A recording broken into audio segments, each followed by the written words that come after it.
Sud Radio, le grand matin week-end, l'info Éco Plus, Didier Testo. Bonjour Didier. Bonjour Jean-Marie. Fondateur de la Bourse et la Vie TV. Combien a coûté la canicule à la France? C'est la question que vous vous posez. Vous revenez sur les conséquences économiques des récentes vagues de chaleur. Est-ce que l'impact est significatif? Alors c'est une étude de Allianz Trade et de son équipe d'économistes qui a donné ces indications intéressantes. Alors d'abord pour l'Europe centrale, on sait qu'il y a eu des vagues de chaleur en Europe du Sud, aux États-Unis ou en Chine. Et les pertes estimées en termes de produit intérieur brut, alors ça va de moins 0,1 point de pourcentage pour l'Allemagne par exemple, moins 1,4 pour l'Espagne. Au total pour l'Europe, c'est à peu près un demi-point de croissance, et pour les États-Unis, donc 0,6 points, 1 point pour la Chine. Pour mettre cela en perspective, ça veut dire qu'une journée de chaleur extrême supérieure à 32 degrés équivaut à une demi-journée de grève.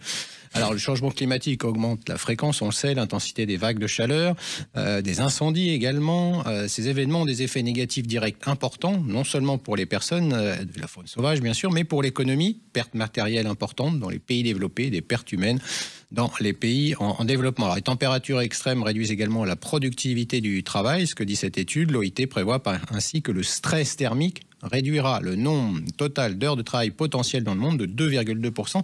Ça représente tout de même 80 millions d'emplois à temps plein. Et selon le rapport 2022 du Lancet Countdown, toujours cité par Allianz Trade, 470 milliards d'heures de travail potentielles ont été perdues en 2021. C'est une augmentation de 37% par rapport à la moyenne annuelle de 90-99. Et c'est une moyenne de 139 heures perdues par personne. Oui, c'est pas mal quand même. Didier, est-ce que c'est possible d'identifier des changements à venir sur l'organisation du travail à cause de tout ça? Selon cette étude, des mesures bien sûr d'alerte, de prévention doivent être mises en place à court terme. À long terme, il y aura des adaptations structurelles, le verdissement urbain dont on parle beaucoup, l'adaptation des lieux de travail.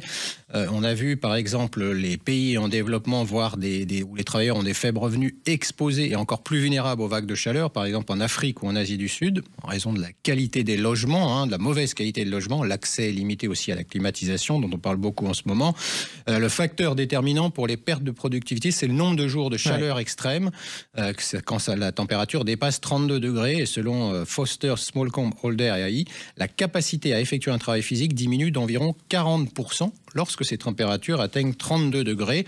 Lorsqu'on grimpe à 38, à ce moment-là, c'est encore plus spectaculaire, ça chute des 2/3. Alors bien sûr, des toitures végétalisées peuvent réduire les températures d'un demi-degré, des stratégies sur l'optimisation de l'horaire de travail tôt le matin ou en soirée, l'utilisation de mécanismes de refroidissement passif sont également prometteuses selon Allianz Trade, avec une planification urbaine qui doit tenir compte de ce climat, peut-être dans la conception également des bâtiments, pour lutter contre ces températures de base élevées. La climatisation peut s'adapter aux pics de température à condition de disposer d'une électricité suffisante, abordable, fiable et propre, note encore Allianz Trade. Oui, ça paraît logique. Alors une conséquence concrète du changement climatique, c'est la crise de l'huile d'olive. Ça se passe en Grèce. Oui, celui qui s'occupe de la terre et de ses arbres tous les jours, c'est lui ce qui se passe réellement.